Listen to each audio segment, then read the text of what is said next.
मेरे भाई, मैं student of the year trophy जीत गया। रोहित, ये स्टूडेंट ऑफ द ईयर की ट्रॉफी जीता है भाई। ताली बजा भाई, पहले ताली बजा। किसी को घंटा फर्क नहीं पड़ता है कि तू स्टूडेंट ऑफ द ईयर की ट्रॉफी जीती। स्टूडेंट्स थोड़ी है, हम तो मजदूर है। एक स्टूडेंट और एक मजदूर में कुछ फर्क नहीं। एक मजदूर हाजिरी लगाते हैं, स्टूडेंट अटेंडेंस लगाता है। मजदूर की पगार कटती है, स्टूडेंट के मार्क्स कटते हैं। मजदूर बम्बू उठाते हैं, स्टूडेंट पेन उठाते हैं। मजदूर को बम्बू उठाने के 600 मिलता है, हम स्टूडेंट्स को क्या मिलता है? सिर्फ बम्बू। तू भी किधर? अबे कभी जाके ना हमारे कॉलेज के एडमिन और ऑफिस डिपार्टमेंट में जाके डॉक्यूमेंट सबमिट करके दिखा। अबे आईआईटी के एंट्रेंस एग्जाम से ज्यादा डिफिकल्ट तो उनको डॉक्यूमेंट देना होता है। आज आओ, कल आओ, परसों आओ, 600 साल बाद आओ। बहुत बड़ा student of the year. In English, please. I'm telling you. Why will I tell you my weaknesses? मैं आपको अपने strength, weakness के नाम पे बताऊंगा. You know, जैसे English. I'm a perfectionist. मैं workaholic हूँ. मैं innocent. English, अच्छा. क्या English लगा रखा है बे? 4 साल का था मैं जब मेरे पापा जबलपुर में किसी हलवाई के यहाँ काम करते थे। खुद तो कभी स्कूल गए नहीं, इसलिए अपनी गांड घिस के मुझको स्कूल में भर्ती करवाया।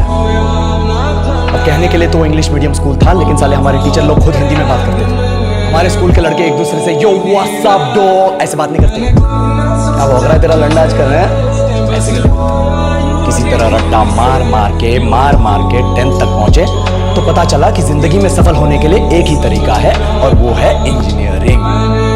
सब यही कहते हैं, माँ बाप, टीचर लोग, गली का वॉचमैन भी हमसे पूछता था, और भैया कैसी चल रही है आपकी तैयारी करना। इसलिए हमारे स्कूल के बच्चे हम सब पहुंच गए बकरों की तरह। मैं IIT, मैं NIT। अरे जिस बच्चे ने अपने बाप को जलेबी तलते देखा है वो तो यही सोचेगा ना कि जिंदगी में पैसा ही सब कुछ है। I did not choose this engineering life, sir, and neither did this engineering life choose me. It was shoved down my throat by my teachers while my hands were tied to my back by my friends and my parents watched in silence.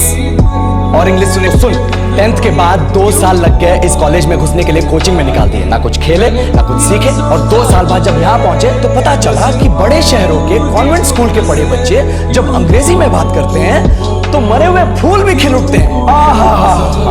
हवा में oxygen की मात्रा बढ़ जाती है इनकी अंग्रेजी से।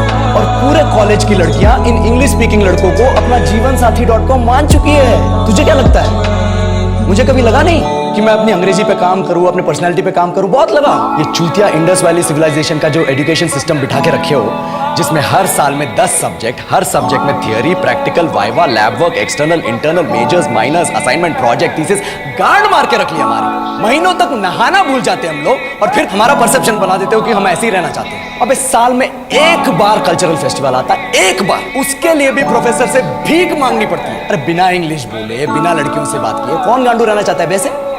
और टाइम कहाँ है कुछ सीखने के लिए? लगे पड़े कोडिंग सीखने, 3 लैंग्वेज सीख रहे हैं अलग अलग इंग्लिश छोड़ के। लेकिन जब प्लेसमेंट्स की बात आई तो सबको एप्टीट्यूड चाहिए, पर्सनैलिटी चाहिए, इंग्लिश स्पीकिंग चाहिए। It is not that we can not speak English, sir. We are just very conscious of our diction and our pronunciation, and we are not confident to speak in front of anyone else. If the curriculum was a little bit diverse, if the engineering colleges in our country focused on our all round development instead of functioning like a goddamn factory that is just mass producing robots by killing their dreams and handing out degrees, I would not be sitting here in this pointless HR interview, the likes of which exist only in our country.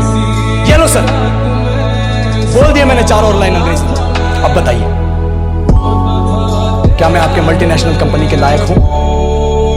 Do I have the potential to be a slave of your esteemed organization?